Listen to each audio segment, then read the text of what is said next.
ọzọ anyị hụrụ n'akwụkwọ akụkọ Vanguard na ya bụ otu akwụkwọ akụkọ Vanguard ka anyị hụkwara akụkọ a bụ nke kwuru na onye isi ala mba Ivory Coast enwetaghị na mmeri na ntuli aka elu onye isi ala emere na mba ahụ ịchị nke ugbo anọ. Atọhapụla Sowore, tọhapụ nwanne nwoke Nnamdi Kanu ma tọhapụkwa onye ọkaikpe Nnamdi Kanu n'ụlọ mkpọrọ Kuje. Akụkọ ọma. Akụkọ ọma yọrọ ya gwara ya. Chineke emeela. Agwara m gị. Thank God. Ka ndị mmadụ obi lọkwanụ ha. Otu aka ka mara nke a na-aya. Chineke emeela. Ka ọ dị nwaanyị ọma na mba Cameroon. Gee ntị lee nnọọ ihe mere. Onye isi ala mba ahụ Paul Biya dị afọ 92 92 years. Read my lips, 92 years. Nwa amadi a enwetaghị na mmeri ịchị mba Cameroon ugbo asatọ. Amami na-aghọta ịchị mba Cameroon gịnị ugbo asatọ. Ya bụrụ na ị maghị, kemgbe afọ 1960 mba Cameroon bịara n'ọnwerechi onwe ha n'aka mba France. Ọ naanị mmadụ abụọ chịrịla mba ahụ. Amami na-aghọta naanị mmadụ abụọ chịrịla gịnị mba ahụ ruo taa. Paul Biya 92 years ka na-achịkwa mba Cameroon ruo taa. Afrịka onye metere anyị. Ọ pụtara na enweghị nwoke ọzọ nọ na mba Cameroon. Apịala ụmụ nwoke n'ebe ahụ aka enwe nke apịtara anya ọwụ fụkpụrụ. Ịmama ihe ọwụ ọkwa ọrụ nna ya. O nwere ike ịwụ ọkwa ọrụ nna ya. Ịmame ọ dị ka emere ọkwa onye isi ala mba Cameroon mere ya Paul Biya. Si ya were ya chịwa. Chigide tiri Chineke akpọrọ gị chịwa. Na wow. Ọ dị egwu ike agwụla. Kenneth Okonkwo ebola otu pati APC ebubo ịdị na-eji ndị akpa obi na ndị ọrụ nchekwa na-akpakasị ọgbakọ otu pati African Democratic Congress bụ ADC. Ọ sị hụrụ otu pati APC ọchịchị dị ugbu a ha anaghị ekwe ka ndị otu pati ọzọ ṅụrụ mmiri dọwa iko. Ha mewe ọgbakọ ha abịa bute ọgba aghara ma ha na-ejighị ndị ọrụ nchekwa, ha ejiri ndị gịnị akpa obi. Ike gboro uche ndị dọkịta ala anyị agwala ọchịchị etiti na ha ga-ebu ụzọ mere ha ihe ụzọ 19 19 things ha ga-eme na tupu ha kachapụ ya bụ mfanye aka n'ụkwụ ha bagidere. Uche 19 things a egede esirila o. Lee na ọchịchị etiti ndị na-eme 19 things ndị ga-ebu ụzọ mezuoro ha ụzọ ihe 19 tupu ha kachapụ ya bụ mfanye aka n'ụkwụ na-adịbeghị njikere. Mba Mali amachiela ihe ọbụla bụ agụmakwụkwọ na mba ahụ ruo izu ụka abụọ n'ihi ụkọ mmanụ ụgbọala. Ịma anyị nọ na-eche na anyị ahụsiela anya n'obodo anyị abụ Naijiria. Tụlee ekene maka ndị Mali. Akụkọ wee na-akọ na ndị agha isi ịkpọ ọnwụ militant anaghị ekwe ka ebubata mmanụ ụgbọala na mba ahụ. Ahụ ụgbọala tanka bụ mmanụ ụgbọala achụwa ya, gbagbuo onye bụ ya, onye ya ọkụ. Ya bụ ihe emezie enwe ụkọ mmanụ ụgbọala na mba Mali. Ugbu a eche ịga ọrụ gị were ụkwụ gaa ma ọ gị buru igwe ma ọ gị chi igwe gbara gawa ebe ị na-aga. Ọ na-ahịọtụ na mba Mali. Ọ dị egwu. INEC apụtala kwuo na ọ fọdụrụ naanị nwa chọm small thing nnọọ ka ha dị njikere maka ntuli aka elu gọvanọ steeti Anambra. Nrime small thing. In fact, ha nwadịla 99% ready. Ka amụ Peter Ngazi gosi onwe ya ebe ahụ. Ọ dị egwu nwere wee bụrụ ya. Otu pati African Democratic Congress bụ ADC apụtala kwuo na agọrọ hunger bụzi ihe Tinubu na ndị otu ya jizi egwu ndọrọ ndọrọ ọchịchị. Ya bụ ihe abụrụziela political tool. Tinubu na ndị otu ya ji egwu ndọrọ ndọrọ ọchịchị bụ ihe na-ekwesịghị ka ọ dị otu ahụ. Ọ dị egwu. Uche Caleb Mufwang ọ na-akọwa na ha chọrọ ịkpọrọ ya kpọfee n'otu pati APC ka ihe ọ na-akọwa ọ bụ ihe wụ nchịkọta okwu ya. Ọ bụ ihe wụ nchịkọta okwu ya. Na o teela ebidoro na-akpanye ya ọkụ n'ahụ na-epreshọraize ya si ya sonyere otu pati APC mana ọ ka kwụkwa kakaraka n'otu pati PDP. N'ime ụdịrị okwu a bido dawa mara na enweghị ole ihe ọ na-agwa anyị ugbu a akụkọ ihe mana na-enwe na ọrụ nwa na underground movement ụdịrị okwu dị otu a bido dawa n'ọnụ ndị ndọrọndọrọ ọchịchị anyị mana na ikekwe achọla ha idefect eziokwu achọla ha ịwụ jam Kenneth Kele bụ Motfang gịnị na-eme chende apụchachakwa na ole ndị fọzi na PDP jụọ ọnụnụ m o wee bụrụ ya ka ọ dị ka anyị gbapụ ya ọsọ nyonyeke n'anya na akwụkwọ akụkọ Daily Post gezie ntị otu ụlọ elu ọwụdụ ukpukpe abụọ adọjirila daa gbim na steeti Lagos zegide ọtụtụ ndị mmadụ ebe a zọpụtakwara ụfọdụ ndị mmadụ bụ akụkọ mbụ anyị hụrụ n'akwụkwọ akụkọ Daily Post na ya bụ otu akwụkwọ akụkọ Daily Post ka anyị hụkwara akụkọ a bụ nke kwuru na 2027 otu African Democratic Congress bụ ADC na-agba ọkụ ka Kenneth Okonkwo kwuru aka chiburu steeti Jigawa bụ Sule Lamido apụtala mee ka ọha na eze mara na o nwere mmasị ịzọ ọkwa onye isi oche otu pati PDP bụ akụkọ ọzọ anyị hụrụ n'akwụkwọ akụkọ Daily Post na ya bụ otu akwụkwọ akụkọ Daily Post ka anyị hụkwara akụkọ a bụ nke kwuru na ọ bụ ihe ihere na anyị enye na nrụrụ aka ohere ka ọ gbanye mgbọrọgwụ n'ala anyị bụ Naịjirịa ka Peter Obi kwuru Wike awụọla ọkpa jam na Dubai maka ọgbakọ Asia Pacific Cities Summit and the Mayors Forum bụ akụkọ ọzọ anyị hụrụ n'akwụkwọ akụkọ Daily Post na ya bụ otu akwụkwọ akụkọ Daily Post ka anyị hụkwara akụkọ a bụ nke kwuru na ịlụso naanị otu nwaanyị dịcha nnọọ ka mmadụ iji otu ụkwụ ya guzoro ka Nwoke kwuru n'ihi esomokwu ya na Regina Daniels ma otu egwu bọọlụ Arsenal na-amabuteghị iko na akụmbọọlụ nke afọ a ha ga-achụpụ Ateta ka Rooney kwuru bụ akụkọ anyị hụrụ n'akwụkwọ akụkọ Daily Post na ya bụ otu akwụkwọ akụkọ Daily Post ka anyị hụkwara akụkọ a bụ nke kwuru na INEC n'okpuru ọchịchị Mahmood Yakubu bụ nnọọ ihe ihere nye obodo anyị bụ Naịjirịa ka onye tọrọ ntọala Stanbic IBTC Bank bụ Atedo Peterside kwuru Kenneth Okonkwo arịọla ndị Igbo ka ha hụta nkewapụta chọrọ ikewapụta steeti akpọrọ Ada steeti dịka ihe dị oke mkpa Regina Daniels egorola ụlọ ọhụrụ na-agbanyeghị akụkọ a na-ebugharị na di ya bụ Nwoke agbaala ya arụkwaghịm she needed a house, a roof over her.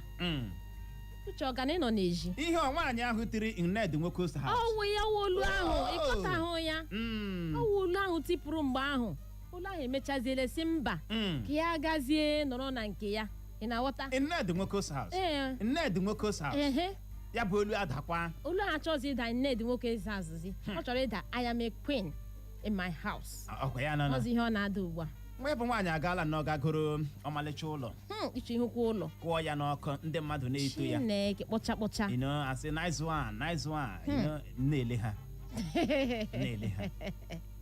ama m na-aghọta na-ele ha ịma ka ndị mmadụ si ahụta onye ọbụla gbapụrụ na di onye ọbụla gbapụrụ na di ọ sị gị na ọ gbapụla o chere ekene ka atụ atụtụ ka o kwesịrị ịdị onye anya na-ekwu na we don't know mana ebe ọ bụ na ya na di ya anọghịzi a na-eto ya jiri ndụ gị mere ihe be happy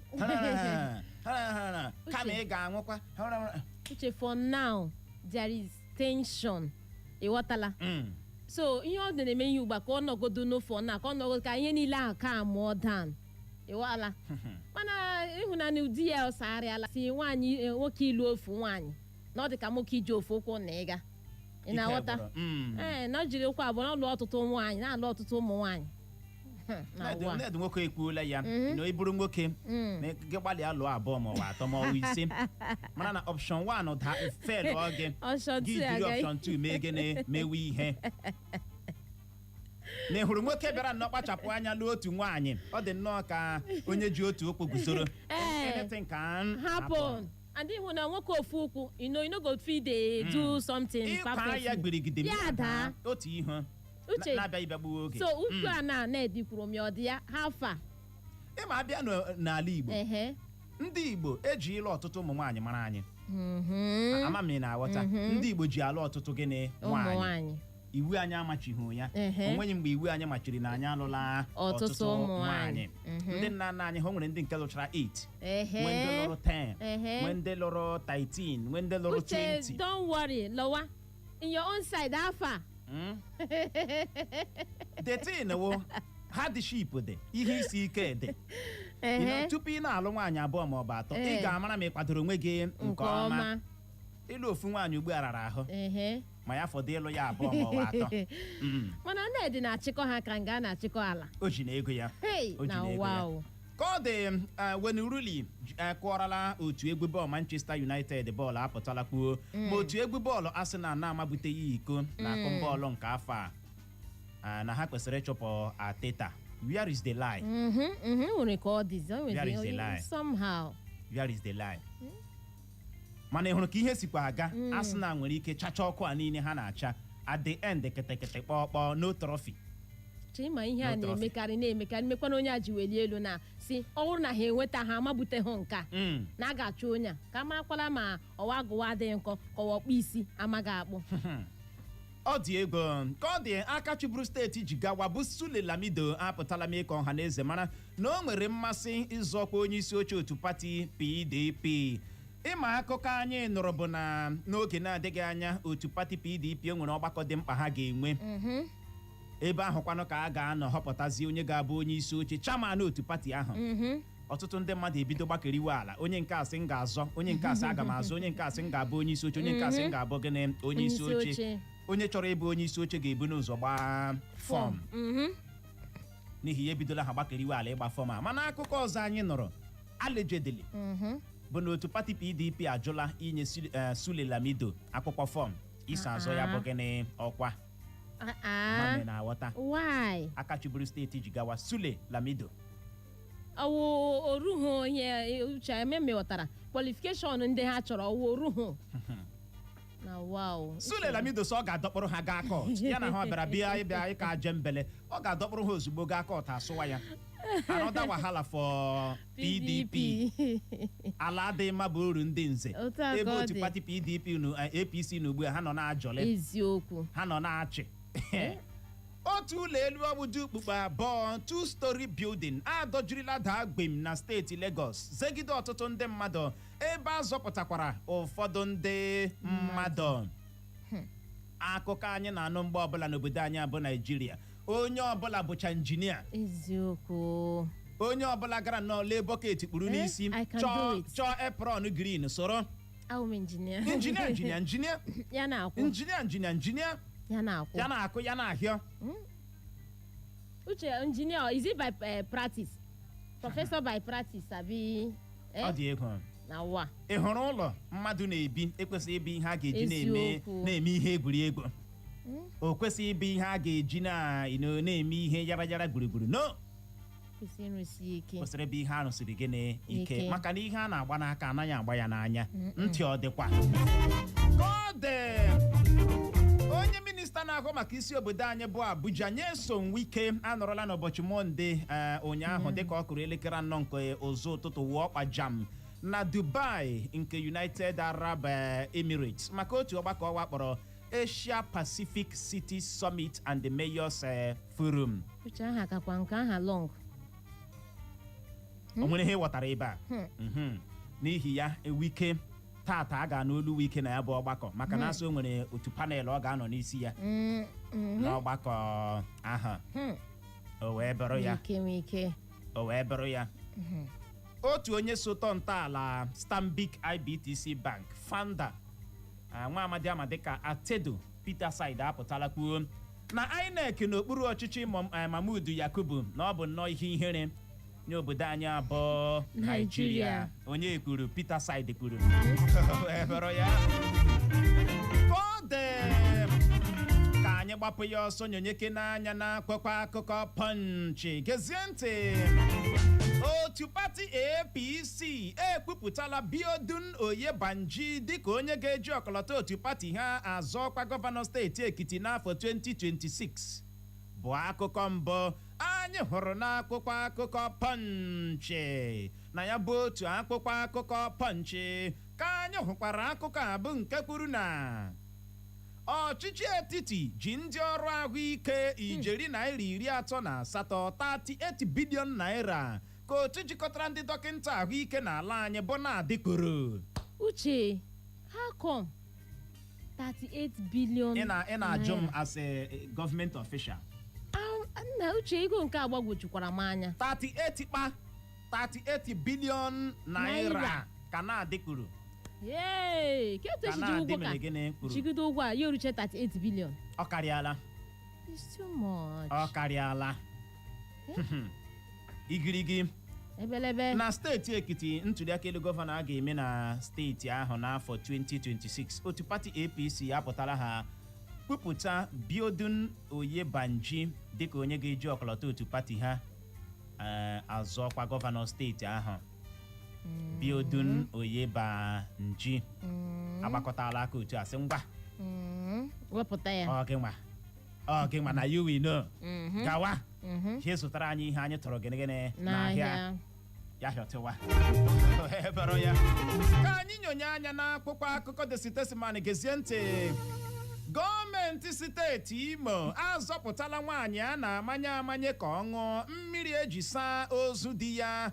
Bụ akụkọ mbụ anyị hụrụ n'akwụkwọ akụkọ The Statesman. Na ya bụ otu akwụkwọ akụkọ The Statesman ka anyị hụkwara akụkọ a bụ nke kwuru na mmadụ 4 nwụrụ dịka Paul Biya dị afọ 92 92 years nwetachara mmeri ịchị nke ugbo 8 na mba Cameroon.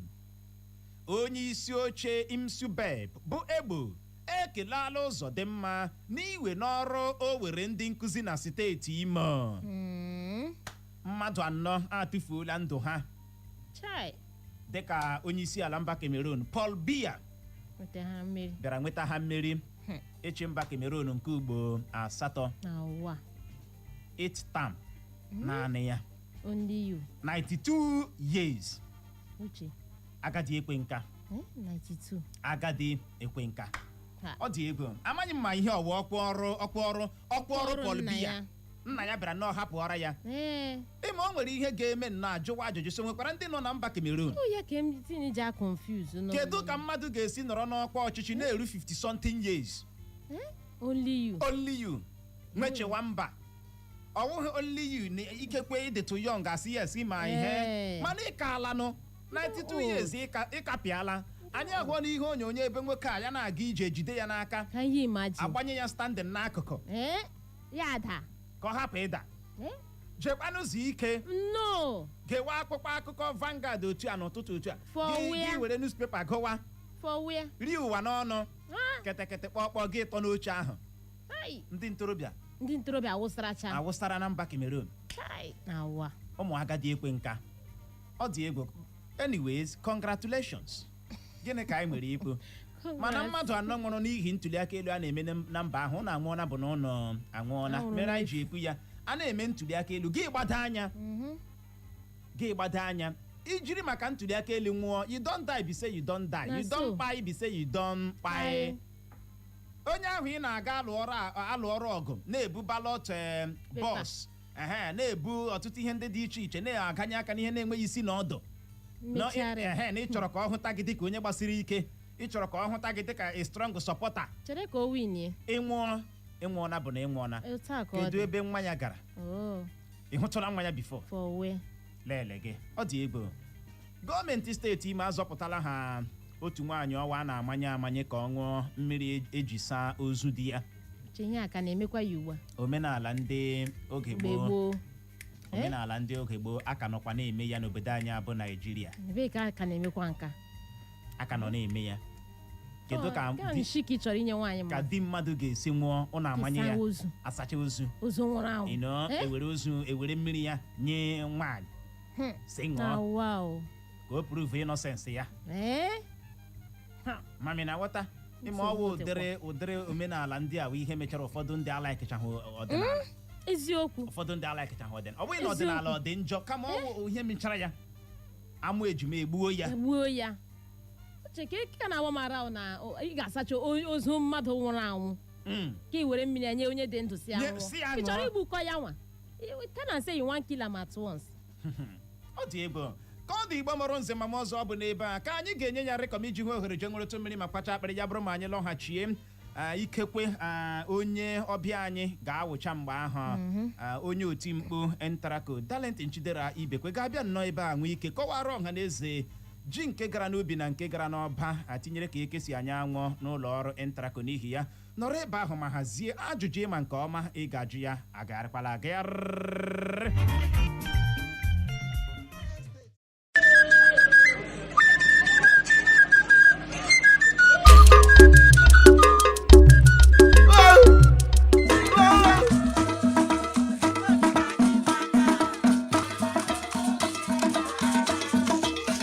This is Ofekata Orodo community. Cuddle in nature's embrace. From the sky, its beauty stretches wide.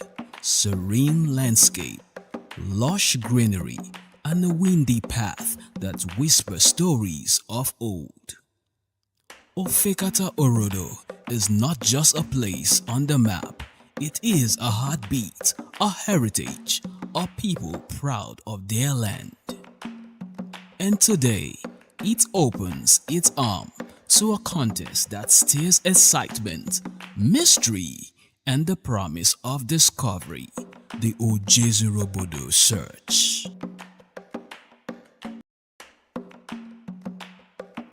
As the Echo FM theme arrive, the elders of Ofekata Orodo receive them with warmth and joy. With hearty smile and open arms, they share stories of their rich cultural heritage, woven with resilience, unity, and pride. The atmosphere is filled with excitement, for their beloved community has been chosen for this month's contests. The search process, guided by the moderator, sets the tone, clearly explaining how the search will unfold. And with no time wasted, the participants leap into the fray. The search has begun. Where could it be? A thought that surely echoed in the heart of every seeker. I think it's here.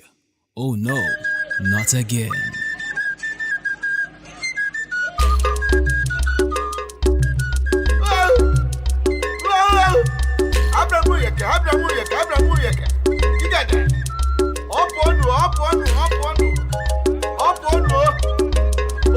Obodo apụọ ọ gaala nga gị achụga m gị na Echo FM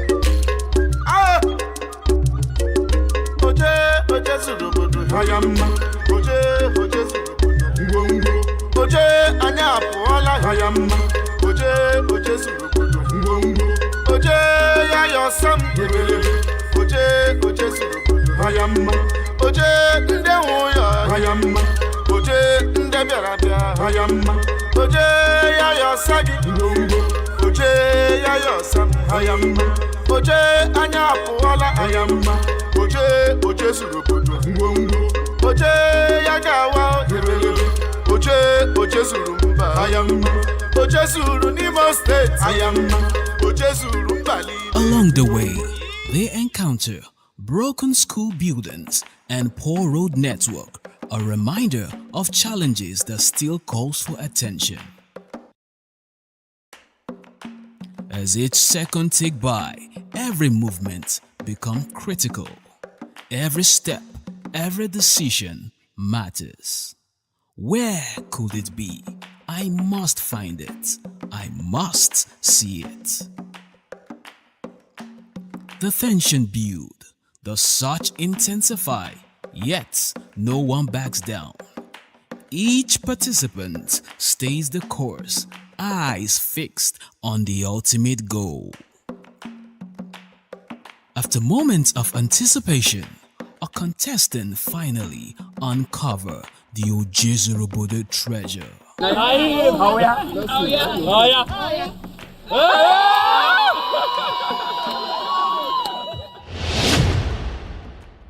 Cheers erupts, laughter fills the air, and the joy of victory. It is a moment of triumph. The celebration reaches its peak as the King of Ofekata Orodo, His Royal Highness, Eze Engineer Marcel Uziegbu Okata II of Ofekata Orodo, warmly welcomed the winners. With gratitude. My name is Ekwebelem Pascal Uchechukwu. Asị m na ịgbalị ala Chukwu gozie gị na ọ bụrụ na eruru dị ya ebe ahụ enweghị nwa m nwere ikikere ịdị na-achọ nwee ike ịdị na-achọ ebe ezuturu ha because Echo FM ha zutuo ihe ọ na-ara ha ịchọta ya. He commended the Echo FM theme for bringing the contest to his people, strengthening bond and showcasing a uniqueness of their land. Women of the community dance cheerfully, their vibrant steps echoing pride. His Royal Highness Eze Engineer Marcel Ihanacho Uzebu Okata II of Ofekata Asian Kingdom and Secretary to Ndieze Owerri Zone in Imo State. Onye eze emechala Ojezurobodo n'obodo ụnọ kedụkwanụ ka obi dị gị? Obiọma dị m ịhụ bụ otu ụmụ m obiọma ji dịrị ha ndọ mme ha na-ahụ egwu ha hụrụ egwu ha gbaga ebe a na obiọma dị Ofekata niile ụmụ Ofekata niile na unu bịara Ofekata si ka unu mee ka ụwa niile mata ebe Ofekata nọ na Ofekata wụ mba udo na-achị mba ọganihu na ịdị n'otu na-achị so ekele m unu. Kedụkwanụ ndụmọdụ ị nwere ike inye obodo ọzọ Ojezurobodo nwere ike ịda na ya? Ana m agwa ha ka ha nabata Echo FM n'ihi na ihe ha na-eme bụ ihe dị mma ọwụ ụzọ dị mma a na-eji na-eme ihe anyị na-eme n'obodo anyị na-aga n'ihu ọhị na-eji amata obodo. Ana m ekele ha. Ya gaziere gị onye eze. Ọ ga-adịrị unu mma n'otu n'otu ka Chukwu duo unu na ezinụlọ unu n'aha Jizọs. Ofekata Orodo has not only found its treasure but has found joy in unity. And so, the Ojezurobodo search in Ofekata Orodo community comes to a close, leaving behind memories of excitement, discovery, and togetherness. Until the next community is chosen, the spirit of adventure continues.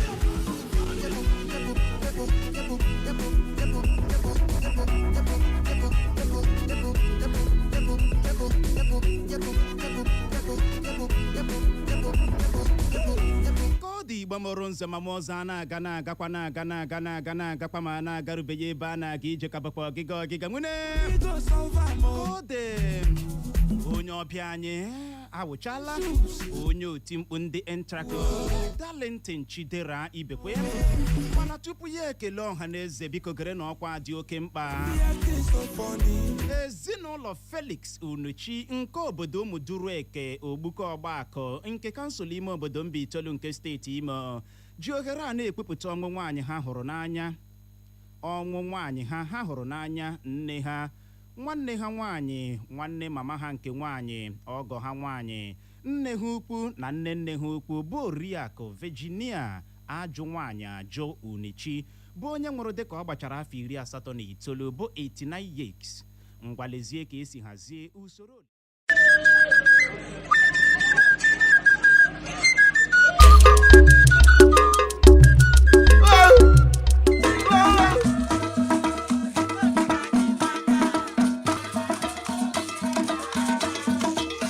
This is Ofekata Orodo community.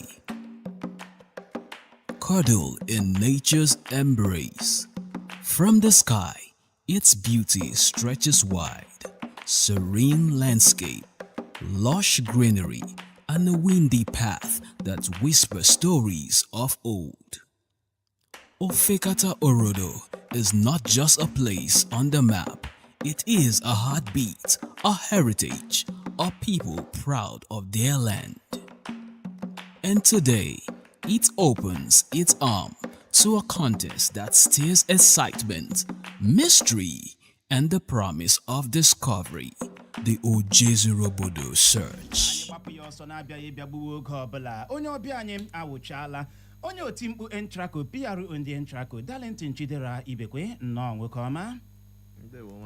Welcome. Ya gazie ịma asị ọ na-abụ ajụwa ajụjụ ala si jụọ ya ewi maka na ewi ma ala nke ọma o wee bụrụ ya o nwere ihe mere o ji wee dị mkpa na ewuchara ebe a bịa doo ọha na eze anya mee ka ha mara ji nke gara n'obi na nke gara n'ọba ọtụtụ ndị ntị ha ga-adị na-eri ọkọ ịnụrụ ọnụ mmiri asụ ENTRACO site n'ọnụ gị mana o nwere ọtụtụ ajụjụ anyị nwere ịjụ gị na ụtụtụ a na-abịa ịbịagbuwe oge ọbụla. Ị nwere ike iji nwayọọ kọwara ndị mmadụ ihe bụ ọrụ ENTRACO na steeti Imo? Ọrụ ENTRACO dịka o si wee nọrọ na law number 3 of 2008.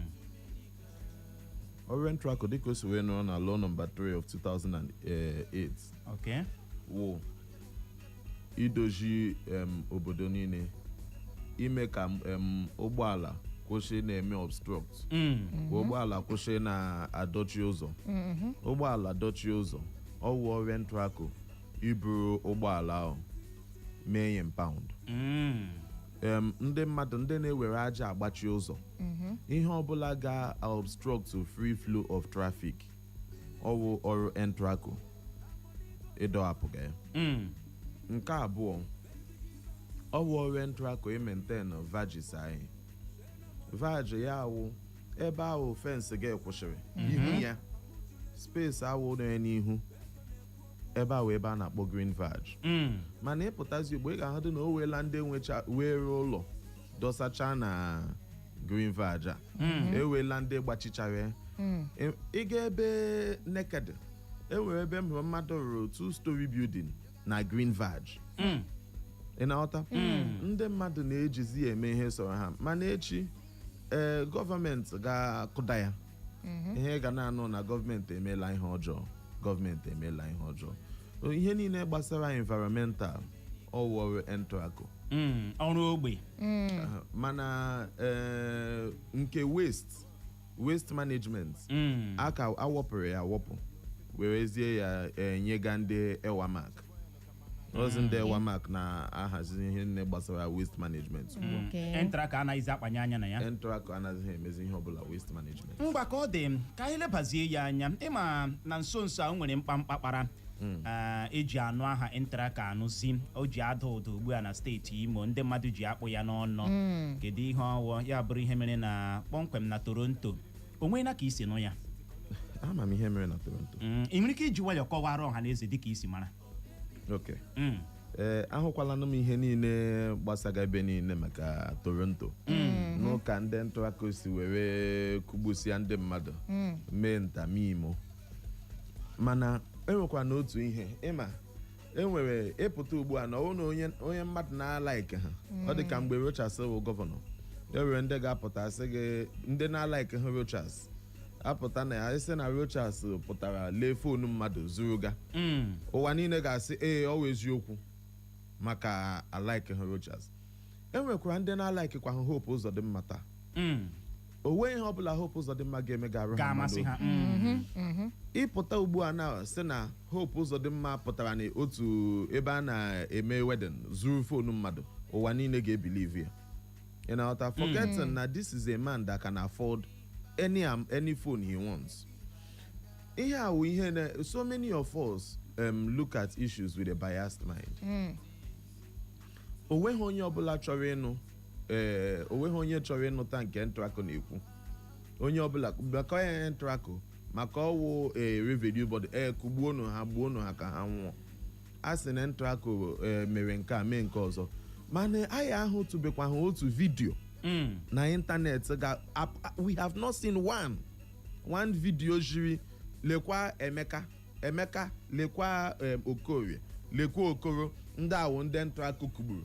Mana ka ọ dị o nwere ihe onyonyo o nwere ihe vidio anyị hụrụ n'ọdọ nzirịta ozi soshal midia ebe a nọ na-ezi ndị ENTRACO o nwere onye nke nwaanyị abịara mee interview nwaanyị a na-akọwa na onwe na aka m na-abịa ahụchala m ihe niile na oke ịhụchala ihe ndị and ọkwa otu onye kwụkwụrụ ụgwọ ihe ndị ahụ ị na-ahụ otu onye kwụrụ ụgwọ ihe ndị ahụ ị na-ahụ otu nwoke a na-akpọ Asari wụ onye dị in charge of that Toronto market and that Toronto market ebe ọ nọ is illegal. Na ịma ihe mere eji lepụbụ anya mbụ wụ na arụbeghị ụzọ ahụ ịma o wee ka ọ ga-esi wee dị ebe ụzọ na-adịghị mma ka ị na-egide moto na-agbawa nwe bikwesịghị it's not morally right. Ị na-aghọta ebe ụzọ na-adịghị mma ka ị na-achụ ndị mmadụ from street trading is not morally right. Gọọmenti mee nke ha kwesịrị ime ndị mmadụ emekwanụ nke ha na ha kwesịrị ime. Gọọmenti arụọla ụzọ ahụ rụbachaa ya ụra ata rụba ụzọ nke awụ gawara road safety rụọ the other end of it too. These roads are now in good condition. So ihe ndị mmadụ kwesịrị ime wụ na local government chairman relocate to go that market over 4 months ago. Over 4 months now. Jụọ ha niile onye gwa gị na ọma ahụ na-relocate go ahịa ahụ ọ na-atọrọ gị asị. I will send the memo across to you later. Ngwa ka ọ dị o nwere ajụjụ ọzọ dị oke mkpa m chọrọ ịjụ gị. O nwere ihe iwu kwadoro si ndị ENTRACO jiri rụwa ọrụ dịka mma egbe ma ọ bụ anwụrụ n'afọ ose n'anya bụ tear gas ka ndị ọha na eze nwee ike ghọta ihe a. O nwere ihe ọ ga-abụ asị iwu kwadoro nke a si ndị ENTRACO jiri ihe a ji rụwa ọrụ ihe a bụ ihe iwu kwuru ka ọha na eze nwee ike ghọta ya. Nwanne m legharịa anya ndị ENTRACO ndị nke na-egide moto on normal days onwe onye na-ahụ wite mma onwe onye na-ahụ wite egbe onwe ndị nke na-ejide ụgbọala anya anaghị ahụ ha ka ha. Now ndị nke na-ebu ihe dị ka mma wụ ndị mgbe a na-aga ma Monday ha ma wụ mgbe ọbụla a na-aga enforcement iwu kwadoro ha ibu ya. Yes. Iwu kwadoro ha ibu mma. And then no ENTRACO m na-abịa onweghị onye ENTRACO na-egide ihe ọbụla wụ tear gas nwanne m. No ENTRACO person. O nwekwaghị n'otu onye o nwere mgbe anyị na-aga enforcement anyị gawa enforcement anyị na ndị civil defense akwụrụga anyị na ndị polisi akwụrụga ọwụ ndị polisi a na ndị civil defense wụ ndị na-egide egbe wụ ndị na-egide ma ihe tear gas maka mob action.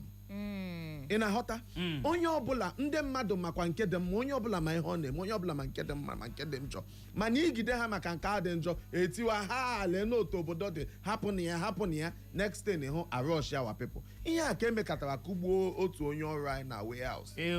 Anyị nụrụ ya bụ akụkọ anyị katọkwara ya nke ugbu a na nke hụrụ na-amegakwa na ọkwa sọ ndị ENTRACO kwa ndị akụgburu akụgbuo ọkwa ndị ENTRACO our director of operation Mr. Ifeanyi Wokede he is hospitalized akụpụrụ isi mgbe a nọ na-etreat ya na-ewebe aka n'isi ya na-aghọchasị. I will show you the video. Nchịkọta okwu gị wee bụrụ na ndị ọrụ ENTRACO anaghị eji ihe dịka onwe mgbe ọgwụ ha na-eji ma ha gawa ebe ọbụla ha na-aga kama ọwụ ndị uwe ojii ma arụnụ gawa nke na-ata akpụ.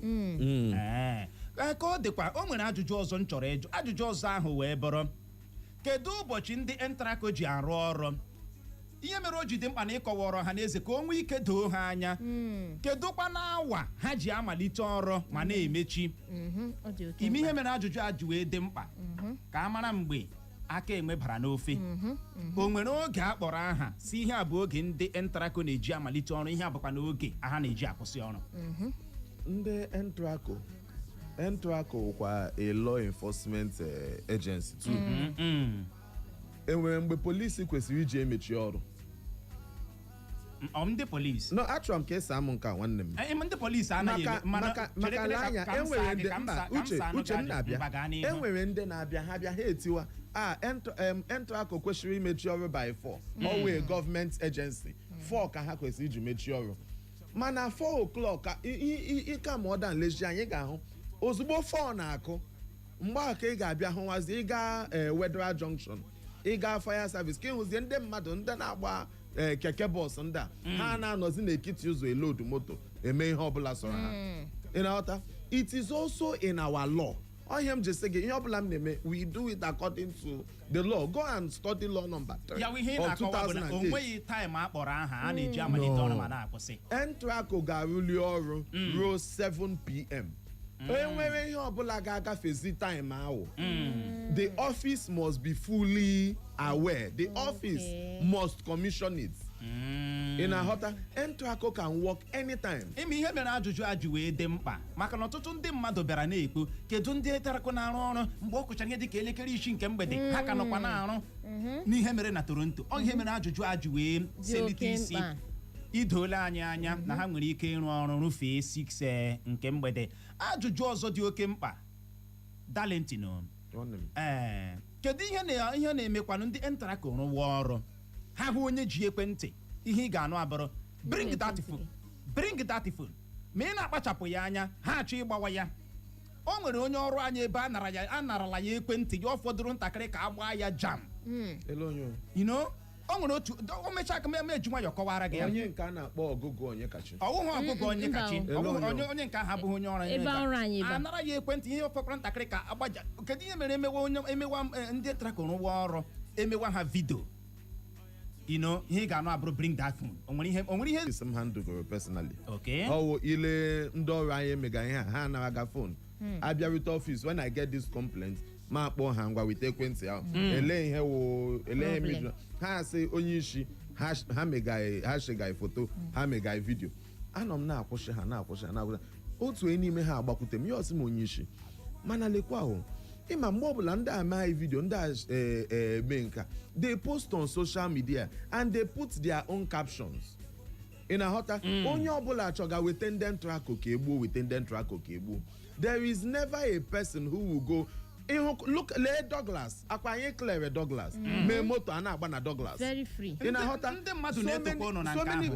ọ ga-ahịa ahụ onye ọbụla tụga nke ọjọọ o nwere a journalist a popular journalist na this town gbara one day kpọm Darlington elebi nọ m si ya m n'ọfịs ya onyere moto bịa kpa were vidio na-eji m lekwa ihe ndị ENTRACO mega nsị aka m hụ ya oji m vidio onye were moto kwụsha n'ekiti ụzọ moto nọ n'ekiti ụzọ ya ọsị lekwa ndị ENTRACO kwụsịrị moto na ọdịnụ mma na nsị ya but look at this is wrong emekatakwa ya ojiri anyị ihere laa.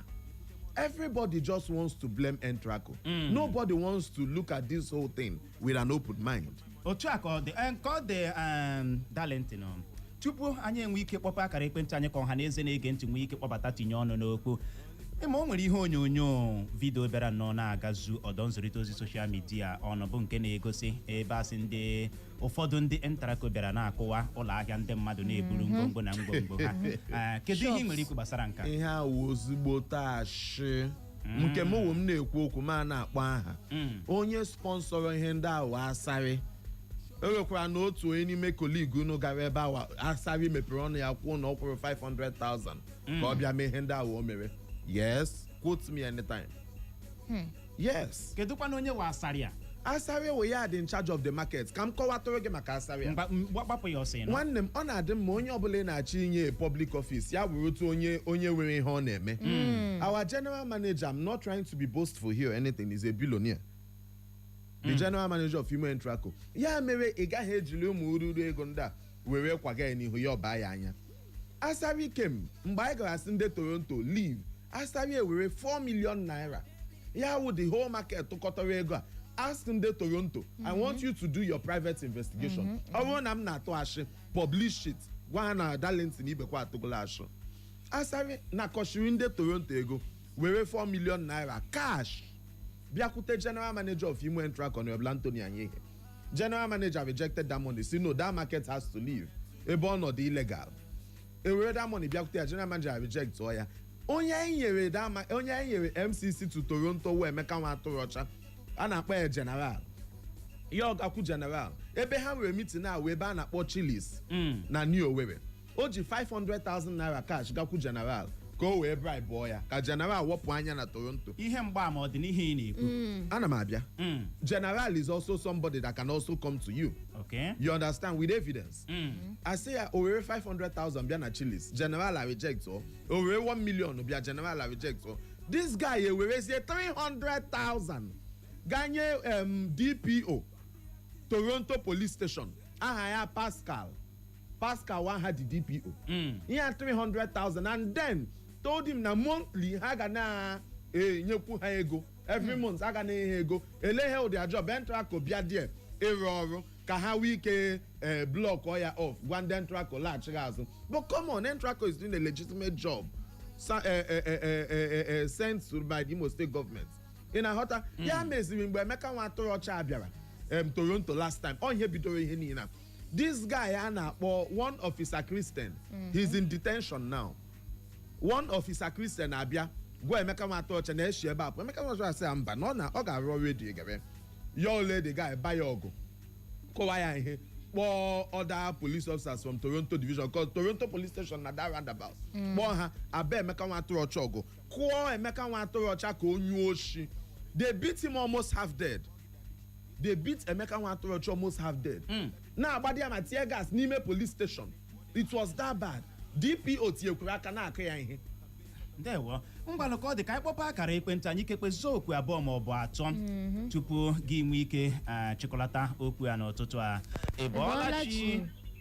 Abọọla m chi, ya dịkwara ụnụ mma. Dịkwara gị nọ? Ndị Eku FM, ọmụ Comrade Frank nke na-akpọ from Worsley Art. Ezigbo nwoke dị mma a na-akpọ Dalenti na-ekelela m gị ka isi wee wepụta ohere dị otu a were bịa n'ịkụwara ọha na eze. Udo dịrị gị nwanne m.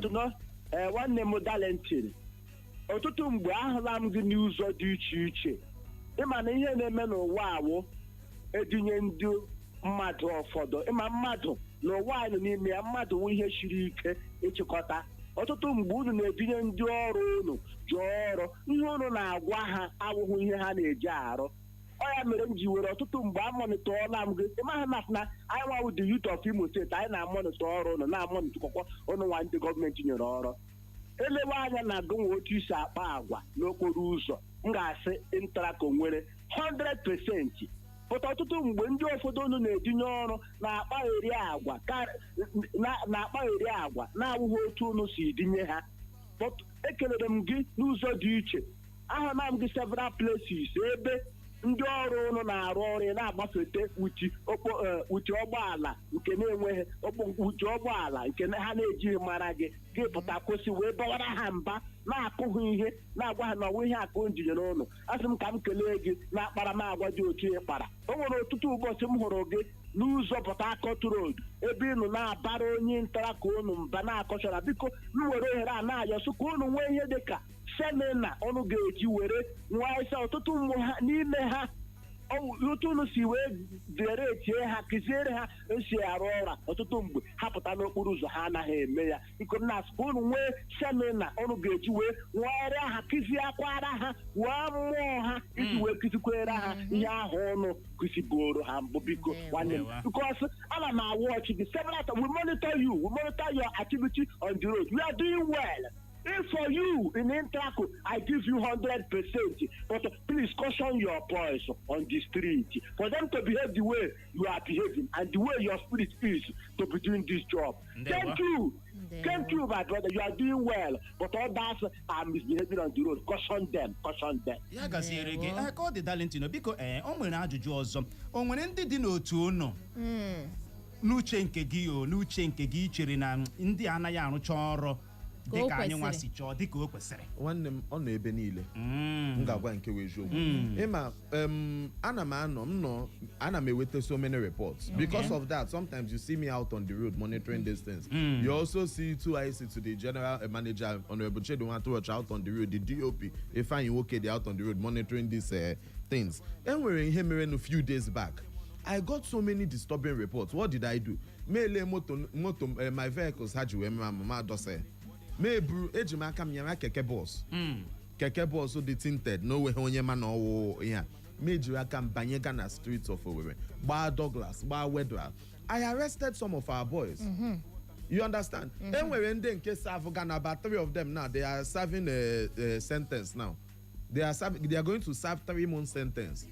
One, you are not commissioned to lay your hands on any citizen. You understand? Okamaka citizens squawking carry age we ko hako. That is why je here Toronto. No way honye Toronto akare. No, our people won't wounds and everything.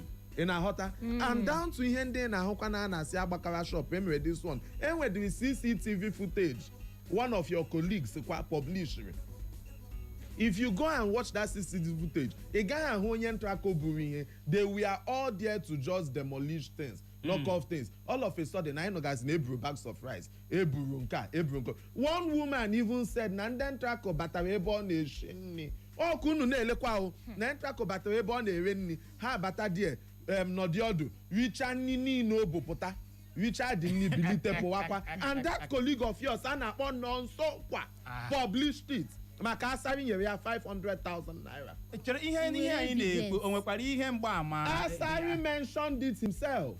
Asari Johnny Uchenna, I will also make sure I furnish you with more things. You understand? Audio Mkpa. Mana isi ihe na-ekwu ihe mgbaama ya dị. Kokowa allegedly, ma ọbụrụkwa ndị na-asụ ngere. My brother, agaghị m apụta. I'm a press man. I will not come out to the public space and say things I'm not so sure. Ndewo. Ka ọ dị Darlington Chidera Ibekwe ịgbalịala bịa na ụtụtụ a. Ya bụrụ na ịbịalitere n'oge ọ kara ịmagbu onwe ya ọ ka esi wee chọọ ka ihe omume a wee dị n'ụtụtụ a. Mana a sị ebe ọkụ nyụrụ sị wụsọ ọwa. Aizie gị mgbe ọzọ sị gị bịa, ị ga-ekwekwa ịbịa? Aizie gị mgbe ọzọ sị gị bịa, ị ga-abịa? Aga m abịa. Otu a ka ọ dị. Ngwanụ Igbo mụrụ nze ma ọzọ ebe a ka anyị ga-enye ya rekọm iji nwe ohere nabata ndị ọbịa anyị bụ ndị na anyị na ha ga-anọrị n'oge na-adịghị anya n'ihi ya gakwa n'ihu ebe ahụ na-ege ntị. Darlington ya gaziere gị. Ndewo. Wee dọrọ ya.